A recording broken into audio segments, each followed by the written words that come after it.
Hello learners, welcome back to our channel learn with నందు. Contraction అంటే ఏమిటి అనే దాని గురించి ఇవాళ క్లాస్లో తెలుసుకుందాం.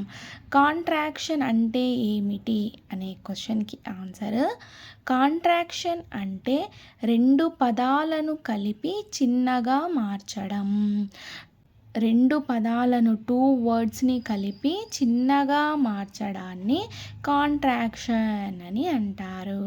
అర్థమైందా? రెండు పదాలను కలిపి చిన్నగా మార్చడాన్ని కాంట్రాక్షన్ అని అంటారు. ఈ ప్రక్రియలో కొన్ని అక్షరాలు తీసివేసి అంటే తొలగించి, ఈ ప్రక్రియలో అంటే ఇలా కాంట్రాక్షన్ అంటే ఏమిటి? చిన్నగా మార్చడం కదా. ఇలా చిన్నగా మార్చే ప్రక్రియలో కొన్ని అక్షరాలను తీసివేసి, కొన్ని అక్షరాలను తొలగించి, వాటి స్థానంలో ఆ అక్షరాలని రిమూవ్ చేసింటాం కదా, ఆ ప్లేస్లో అపాస్ట్రఫీ అనే గుర్తుని వాడతారు. అపాస్ట్రఫీ అనే సింబల్ని యూజ్ చేస్తారు. అర్థమైందా? కాంట్రాక్షన్ అంటే రెండు పదాలను కలిపి చిన్నగా మార్చడం. ఈ చిన్నగా మార్చే ప్రక్రియలో కొన్ని అక్షరాలను తీసివేసి వాటి స్థానంలో అపాస్ట్రఫీ అనే గుర్తును వాడతారు. అర్థమైందా? రెండు వర్డ్స్ని కలిపే ప్రక్రియలో కొన్ని లెటర్స్, కొన్ని అక్షరాలను రిమూవ్ చేస్తారనమాట. ఆ రిమూవ్ చేసే స్థానంలో, ఆ రిమూవ్ చేసిన ప్లేస్లో ఈ అపాస్ట్రఫీ అనే సింబల్ని అయితే వాడతారు. రెండు పదాలను కలిపి చిన్నగా ఎలా మారుస్తారు అనేది ఇప్పుడు కొన్ని ఉదాహరణలలో చూద్దాం. I am. ఐ అనేది ఒక లెటర్, ఒక వర్డ్ కదా. యామ్ అనేది ఒక వర్డ్. ఈ రెండిటిని కలిపి ఇలా కాంట్రాక్షన్గా మారుస్తారనమాట. అర్థమైందా?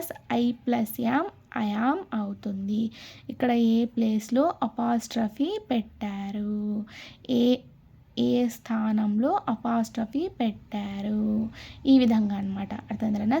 రెండు పదాలను కలిపి ఒకటిగా మార్చడం, రెండు పదాలను కలిపి చిన్నగా మార్చడాన్ని కాంట్రాక్షన్ అని అంటారు. అర్థమైందా? కాంట్రాక్షన్ అని అంటారు. Do not, do plus not. Do అనేది ఒక వర్డ్, నాట్ అనేది ఒక వర్డ్ కదా. Do plus not equals to don't అవుతుంది. డూ ప్లస్ నాట్, డూను నాట్ను కలిపి రాస్తే, కాంట్రాక్షన్గా రాస్తే డోంట్ అవుతుంది. అర్థమైందా? ఇక్కడ ఓ ప్లేస్లో అపాస్ట్రఫీ యూజ్ చేశారు. అర్థమైందా? ఈ విధంగా అనమాట. హీ అనేది ఒక వర్డ్, ఈజ్ అనేది ఒక వర్డ్ కదా. హీ ఈజ్ అనే టూ వర్డ్స్ని కలిపి రాస్తే హిజ్ అవుతుంది. ఈ ఐ ప్లేస్లో అపాస్ట్రఫీ యూజ్ చేశారు. అర్థమైందా? దే అనేది ఒక వర్డ్, ఆర్ అనేది ఒక వర్డ్. ఈ టూ వర్డ్స్ని కలిపి రాస్తే దే ఆర్ అవుతుంది కదా. దే ఆర్ అవుతుంది. అర్థమైందా? ఈ విధంగా టూ వర్డ్స్ని కలిపి చిన్నగా మార్చడాన్ని కాంట్రాక్షన్ అని అంటారు. ఇలా చిన్నగా మార్చే ప్రక్రియలో కొన్ని లెటర్స్ అనేవి మిస్ అవుతాయి అన్నమాట. అర్థమైందా? ఆ లెటర్స్ ప్లేస్లో, ఆ అక్షరాల ప్లేస్లో, వాటి స్థానంలో ఈ అపాస్ట్రఫీనైతే యూజ్ చేస్తారు. అర్థమైందా? ఈ కాంట్రాక్షన్స్ అనేవి మాటలను చిన్నగా మరియు సులభంగా చెప్పడానికి వాడతారు. అర్థమైందా? అంటే పెద్దగా ఉండే వర్డ్స్ని చిన్నగా మార్చడాన్ని కాంట్రాక్షన్ అని అంటారు. ఇవి మాటలను చిన్నగా మరియు సులభంగా, ఈజీగా మాట్లాడడం కోసమని యూజ్ చేస్తారు ఈ కాంట్రాక్షన్స్ను. అర్థమైందా? అయామ్ అని పెద్దగా పలక్కోకుండా ఐఎమ్ అంటారు. అర్థమైందా? ఇలా షార్ట్గా ప్రొనౌన్స్ చేస్తారనమాట. షార్ట్గా మాట్లాడతారు, షార్ట్గా యూజ్ చేస్తారనమాట. డు నాట్ అనేది పెద్ద వర్డ్ కదా. డు నాట్ రెండు వర్డ్స్ని కలిపితే పెద్ద వర్డ్ అవుతుంది, డు నాట్ అవుతుంది. సింపుల్గా ఒకే వర్డ్లో డోంట్ అని యూజ్ చేసేస్తారనమాట. అలా హీజ్ అనేది పెద్ద వర్డ్ అవుతుంది కదా. ఈ పెద్ద వర్డ్ని సింగిల్ వర్డ్లో చెప్పాలంటే హిజ్ అంటారు. అలా అనమాట. హీజ్కి హిజ్కి ఎంత డిఫరెన్స్ ఉంది చూడండి. హీజ్ అంటే కొంచెం టైం పడుతుంది, హిజ్ అనేది తొందరగా చెప్పేస్తాం అనమాట, తొందరగా మాట్లాడేస్తాం. సో దానికోసమని, తొందరగా మాట్లాడడం కోసం, ఈజీగా పలకడం కోసం, ఈజీగా మాట్లాడడం కోసం, అర్థమైందా? ఈజీగా ప్రొనౌన్స్ చేయడం కోసం వర్డ్స్ అనేది టైం టేకింగ్గా కాకుండా షార్ట్లో మాట్లాడడానికి ఈ కాంట్రాక్షన్స్ని అయితే యూజ్ చేస్తారు. అర్థమైందా?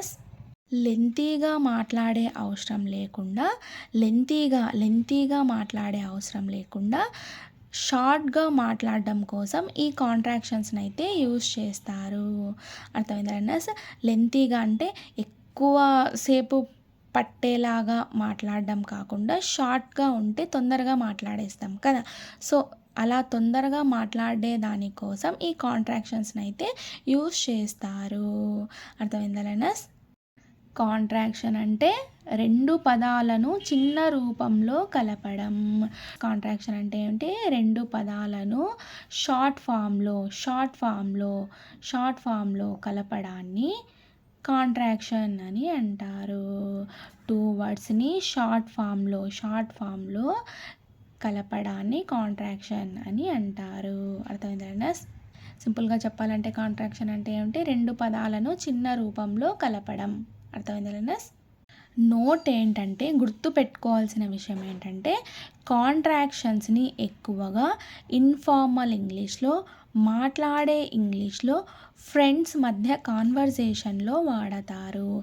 ఈ కాంట్రాక్షన్స్ అనేవి ఇన్ఫార్మల్ ఇంగ్లీష్లో, మాట్లాడే భాషలో, ఫ్రెండ్స్ మధ్య ఫ్రెండ్లీగా మాట్లాడుతుంటారు కదా, ఫ్రెండ్లీ కాన్వర్జేషన్స్ ఉంటాయి కదా, అలా మాట్లాడే ఇంగ్లీష్లో కాన్వర్జేషన్స్లో ఈ కాంట్రాక్షన్స్ని అయితే ఎక్కువగా వాడతారు. కానీ ఫార్మల్ రైటింగ్లో, ఎగ్జామ్స్లో, అఫీషియల్ లెటర్స్లో, అఫీషియల్గా రాస్తూ ఉంటాం కదా, ఆ అఫీషియల్ లెటర్స్లో ఫుల్ ఫామ్స్ వాడటం మంచిది. అర్థమైందా? ఈ contractions formal writing, exams, official లెటర్స్లో వాడకపోవడమే మంచిది. అర్థమైందా? కాంట్రాక్షన్స్ ఇన్ఫార్మల్ ఇంగ్లీష్లో మాట్లాడడానికి, సింపుల్గా ఉండడానికి ఈ కాంట్రాక్షన్స్ని అయితే యూజ్ చేస్తారు. అర్థమైందా? సో ఫ్రెండ్స్ మధ్య సిల్లీ కాన్వర్జేషన్స్, ఫన్నీ కాన్వర్జేషన్స్లో యూజ్ చేయడానికి ఈ కాంట్రాక్షన్స్ని వాడితే బాగుంటుంది. అర్థమైందా? ఇది ఇవాల్టి కాంట్రాక్షన్స్కు సంబంధించిన క్లాస్. కాంట్రాక్షన్స్ అంటే ఏమిటి? రెండు పదాలను కలిపి షార్ట్ ఫామ్లో రాసేదాన్ని కాంట్రాక్షన్ అని అంటారు.